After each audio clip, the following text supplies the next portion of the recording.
News on the Spot.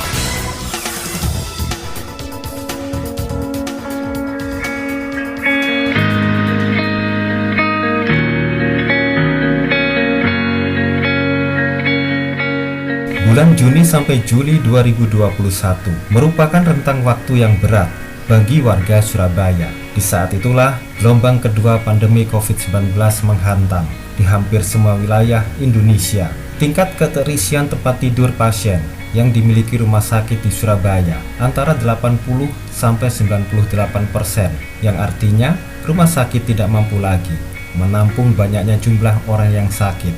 Bahkan beberapa rumah sakit terpaksa menolak kedatangan pasien. Tidak hanya itu, tingkat kematian di Surabaya sangat tinggi.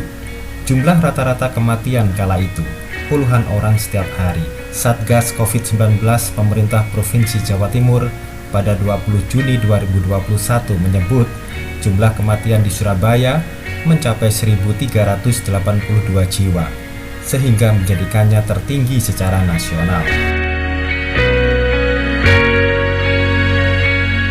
Kondisi ini membuat pemerintah pusat mengetatkan aktivitas masyarakat melalui PPKM darurat. Surabaya salah satu daerah yang menjadi sasaran PPKM darurat karena berstatus zona merah.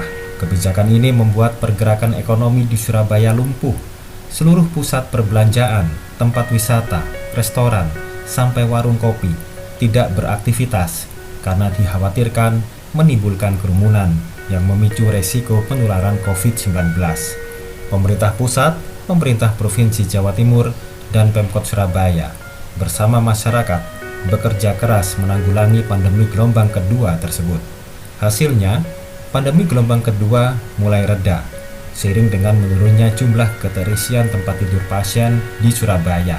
Bahkan pada tanggal 9 Agustus 2021, Rumah Sakit Lapangan Tembak Surabaya yang menjadi rumah sakit darurat pasien COVID-19 menghentikan layanan karena tidak ada lagi orang sakit yang dirawat. Sedangkan jumlah kematian juga terus turun, menjadi belasan jiwa setiap hari.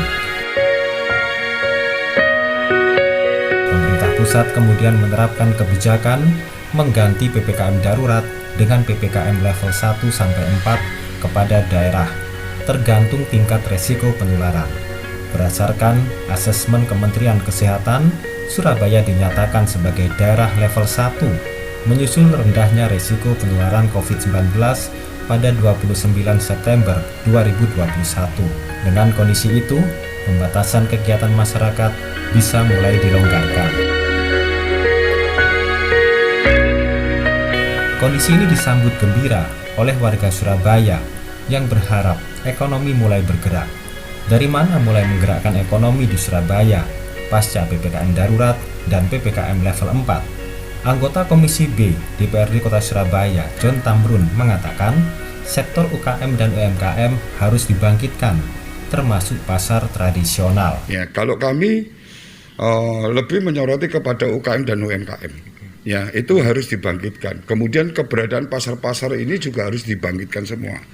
Karena pasar tradisional adalah tonggak perekonomian di sebuah wilayah. Pria yang akrab disapa JT itu menambahkan, untuk percepatan pemulihan ekonomi, semua sektor ekonomi harus dibuka, namun tetap dengan menerapkan protokol kesehatan. Kalau kita bicara pemulihan ekonomi, maka semua sektor yang terkait dengan pemulihan perekonomian ini harus dibuka. Namun tetap tidak boleh melepaskan daripada prokes itu sendiri. Sementara itu, anggota Komisi A DPRD Kota Surabaya, Arif Fatoni, mengatakan belum ada kepastian kapan pandemi berakhir, sehingga hidup berdampingan dengan COVID-19 merupakan keniscayaan saat ini. Menurut Tony, upaya pemulihan ekonomi membutuhkan penguatan dari APBD Kota Surabaya di tengah pandemi dengan rentang waktu yang panjang. Baik mulai APBD 2020, 2021 itu kan fokus pada pembangunan sektor ketahanan dalam bidang kesehatan. Nah, harapan kami di APBD tahun 2022 itu bisa digunakan untuk upaya-upaya pemulihan ekonomi. Salah satunya adalah bagaimana APBD ini bisa mengalir di tengah-tengah masyarakat. Tony menambahkan, Pemkot Surabaya idealnya memprioritaskan menggerakkan UKM di pemukiman lewat dana kelurahan. Anggaran untuk fisik hanya boleh 60% dari total jumlah anggaran kelurahan. 40%-nya apa? Ini harus bergulir di tengah masyarakat. Contoh mungkin bisa lewat pengadaan atau pemberian belanja program terhadap seragam-seragam pengajian yang ada di tengah masyarakat. Pesan di mana? Di mana kelurahan itu ada UMKM yang memproduksi kain jahit, penjahit dan lain-lain, itu dilibatkan. Sehingga ini menurut kami jika itu dilakukan secara serentak, kemudian ekonomi bisa bergulir di tengah masyarakat. Tapi kalau kemudian habis 100% dipakai untuk membangun fisik, jalan, paving, ya masyarakat sekitar hanya mendapatkan manfaat jalannya bagus, tetapi perputaran ekonomi tidak jalan.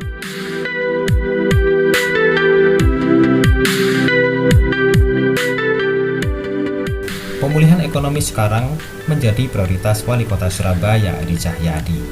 Menurutnya, ekonomi di Surabaya saat ini sudah mulai berjalan, namun tetap dengan pembatasan. Sebenarnya kalau pemulihan ekonomi udah jalan ya, udah batasan-batasan. Kalau bioskop dibuka, tapi olahraga yang sekarang juga sudah boleh, kayak berkuda, berenang oleh buka. Terus ekonomi juga berjalan, UMKM-nya, terus PKL atau restoran yang buka mulai jam 6 bisa sampai jam 12 malam. Ini yang harus kita jaga sebenarnya. Bagaimana cara menjaganya? Edi Cahyadi mengaku sudah memerintahkan Satpol PP, Linmas, dan OPD untuk berkeliling ke wilayahnya masing-masing, tapi bukan untuk mengobrak, melainkan mengingatkan akan protokol kesehatan. Jogone ya apa?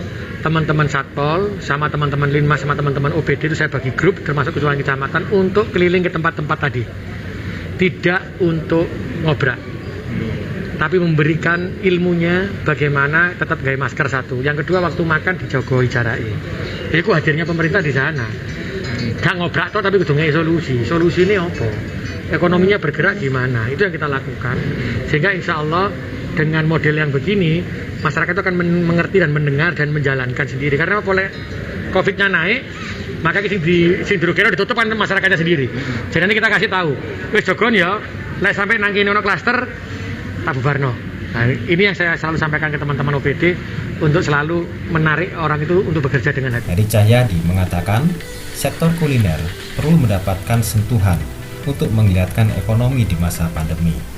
Kehidupan yang ada di Surabaya sekarang itu adalah sektor koyok panganan, kuliner.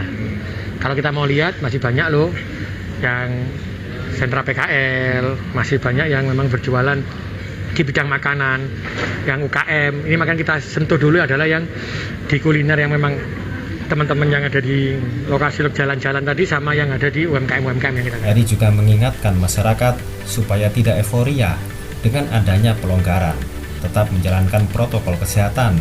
Sebab kalau resiko penularan COVID-19 kembali tinggi, tentunya kondisi ini kembali sulit karena adanya pengetatan kegiatan masyarakat. Jangan sampai ini terjadi lagi, tegasnya.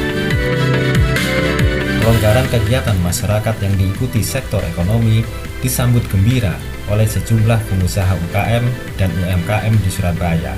Bintang Timur Diponegoro menyambutnya dengan membuka depot rawon tuyul di kawasan Dukuh Kupang Timur.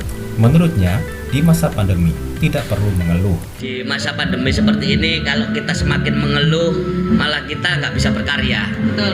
Jadi apa yang kita bisa, terus apa ada peluang apa, itu yang harus kita gunakan. Jadi kalau kita cuma diam terus mengeluh, kita bisa nggak makan ini. Bintang Timur kembali mengatakan, taat protokol kesehatan merupakan kunci agar UKM dan UMKM di Surabaya bisa bertahan. Kalau Surabaya kembali ke PPKM level 4 atau level 3, maka terjadi pengetatan terhadap sektor usaha. Pengertian dan juga pelajaran tentang prokes ya, protokol kesehatan, pakai masker, pakai sarung tangan ketika berjualan. Jadi tetap dengan prokes kesehatan. Karena kita sudah beritahu kalau pengunjungnya tidak pakai masker jangan dijualin, saya bilang gitu. Jadi lebih baik kita mengingatkan. Ya, gitu. menegur secara sopan. Ya, betul. News on the spot.